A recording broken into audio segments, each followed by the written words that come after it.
고 박원순 시장의 이제 성추행 의혹 사건이 지금 발생한 지가 5개월이 지금 넘었습니다.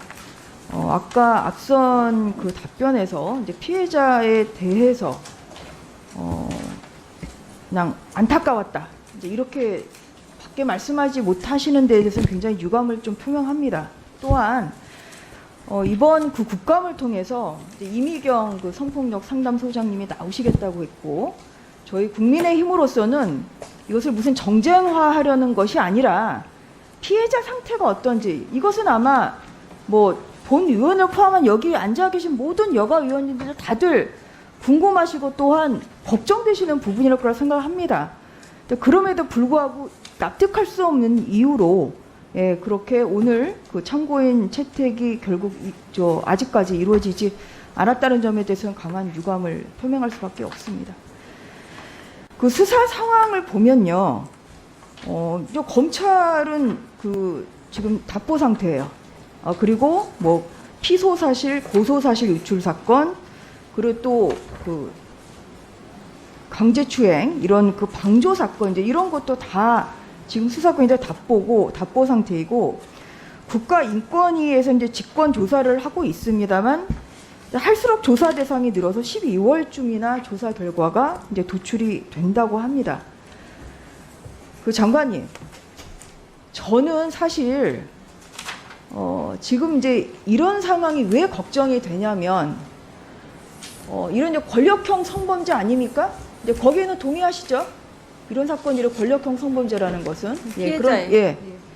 근데 이렇게 수사가 답보 상태고 또 피해자에 대한 2차 가해는 계속 이루어지고 있고 지금 피해자는 정상적인 생활을 못하고 있어요. 그래서 가장 우려스러운 것은 뭐냐면 이번 그 사건을 통해서 권력형 성범죄의 용기 있는 그 피해자가 앞으로 안 나올까봐, 나오지 않을까봐, 사실 이것이 가장 우려스럽습니다. 권력성 성범죄라는 것은 살아있는 권력과 맞서는 이런 용기가 필요한데 지금 상황을 보세요. 여가부도 큰 힘이 돼주지 못하고 있습니다.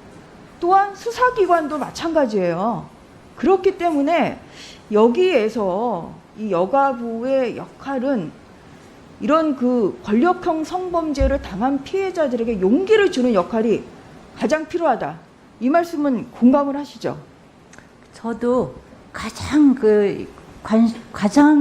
염려가 되는 부분이 그래서 그 지난번에 말씀드렸다면서 아주 초기부터 피해자 안보를 지속적으로 묻고 있습니다. 그래서 아까 보니까 점검하고 계셨는데 피해자를 만나 보셨어요, 장관님? 못 만납니다. 이건 못 만납니다. 만날 수가 없습니까? 그거는 이제 만나려고 하는 것 자체가 제가 2차 가해가 됩니다. 왜 2차 가해인데 저는 그래서 이제 성폭력 상담소에서 보호 여러 가지 한 번 더 여쭤볼게요. 그럼 피해자에게 격려 편지라도 써주십시오. 격려 편지 써주셨습니까? 계속 제가 그 전화 소통으로 하고 전화 있는데 소통 말고요. 이 보호하고 있는 기관에서 직접을 하는 것은 안 하는 걸 그러니까요. 격려 격려 편지라도 써서 보호 기관에 전달해 주시면 어떨까 하는 그런 생각을 좀 해봅니다.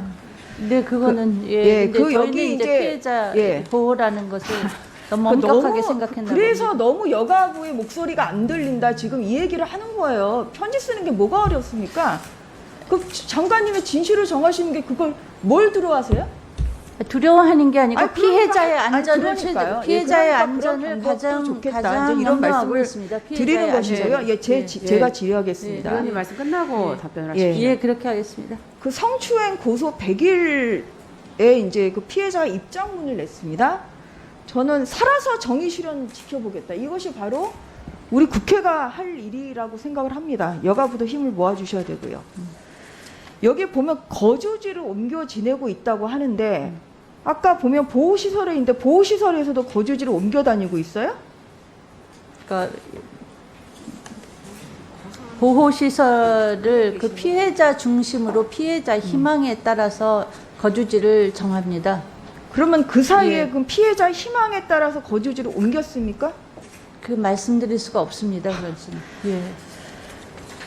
그 좀 다음에 그러니까 그거는 좀 답변을 하실 때는요. 아니, 좀 그러니까 소주의 제가 소신을 가지고 좀 말씀을 피해자의- 해주세요. 그거는 이제 예. 그 상담소 예, 다음 질문하겠습니다. 보호자들의 예. 요청입니다. 저희가 이걸 자세히 얘기를 못하는 건 예. 보호기관 측의 여기 요청이라서 이제 제가 드릴 말씀을 말씀이 못 있습니다. 이 드립니다. 편지 중에 여기 이제 뭐라고 이제 그 썼냐면 대표적인 인권 운동가가 막강한 권력 뒤에서 위선적이고 이중적으로 행동할 수 있는 토양을 만든 것에 대한 사회적 반성과 앞으로 이와 유사한 일들을 예방할 수 있는 제도적 장치를 마련하여 우리 사회가 더 나은 사회로 나아가기를 바랍니다. 바로 이것이 여가부와 우리 국회가 할 일이라고 생각을 합니다. 그러면 여쭤볼게요. 그 지난번에 그 재발 방지 대책 그 회의를 하시지 않았습니까? 서울시 현장 점검 이후에. 네, 그렇게 예, 했습니다. 그래서 여가부에서는 이러한 그 자체 회의를 통해서 뭐 어떠한 그런 개선 방안을 지금 강구하고 계세요?